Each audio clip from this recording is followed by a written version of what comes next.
Bienvenue dans cette nouvelle vidéo où on va parler des différents types de régimes.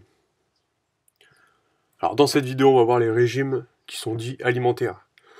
En deux, on va voir les régimes qui sont dits minceurs, le choix parmi tous ces régimes, et en quatre, un petit bonus. Alors il existe différents types de régimes alimentaires ou régimes minceurs qui permettent d'identifier le régime alimentaire d'une personne. Alors personnellement, je trouve dommage d'être classé et mis entre guillemets dans une case par rapport à ce qu'on mange. C'est pour ça aussi que j'ai mis au point une façon de s'alimenter qui n'est pas classable. Car malgré que ce qu'on mange fait de nous ce que nous sommes, il n'y a aucune raison de classer une personne suivant son régime alimentaire et suivant ce qu'elle mange.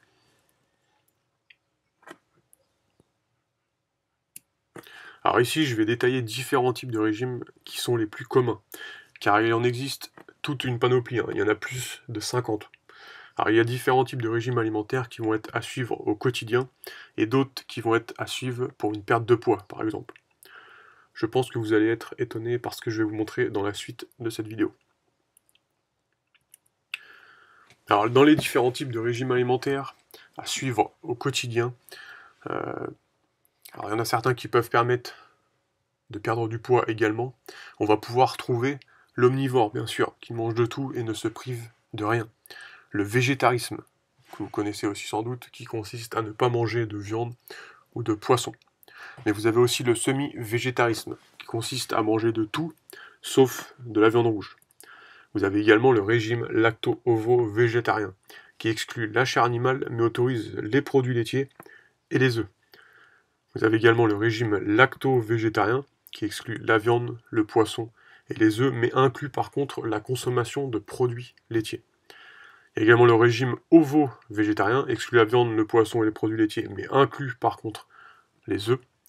Vous avez le végétalisme, qui consiste à ne pas consommer du tout de produits animaliers, que ce soit la viande, le poisson, les œufs, le miel ou encore le lait.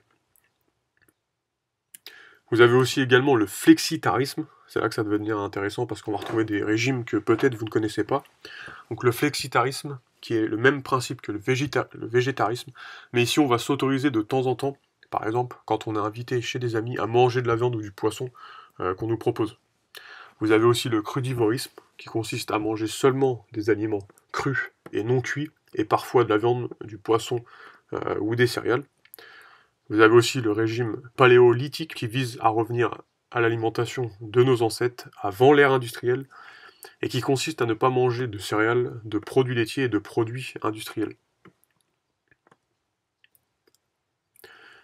Vous avez également le régime psétarien, alors je ne sais pas si je le prononce bien, qui consiste à ne pas manger de viande, mais à s'autoriser la consommation de poissons ou crustacés.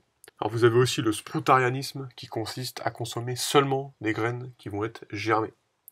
Vous avez aussi donc les frugivores qui ne consomment que des fruits, et encore plein d'autres. Dans les régimes dits minceurs, c'est pareil, il en existe plus de 50. Donc il y a le régime chrononutrition qui consiste à manger certains aliments à certaines heures. Vous avez le régime Atkins qui consiste à manger très peu de glucides, autrement dit très peu de sucre. Vous avez aussi le régime hyperprotéiné, comme son nom l'indique, il consiste à manger hyperprotéiné tout en consommant peu de calories. Vous avez aussi le régime dissocié qui consiste quant à lui à consommer seulement un seul même aliment par repas ou par jour. Exemple, petit déjeuner, ça va être que des fruits. À midi, vous allez manger que du poisson. Et le soir, par exemple, que des légumes. Ou par exemple, ça peut se faire sur une journée complète. Le lundi, que des fruits. Le mardi, que de la viande. Le mercredi, que des légumes, etc. Vous avez aussi le régime acide-base, qui consiste, celui-ci, à manger 70% d'aliments dits basifiants. Ça va être par exemple les fruits et les légumes. Et 30% dits acides, comme la viande, le laitage, la charcuterie, etc.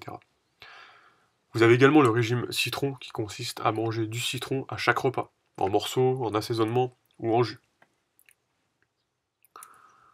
Et il y en a plein d'autres encore comme ça.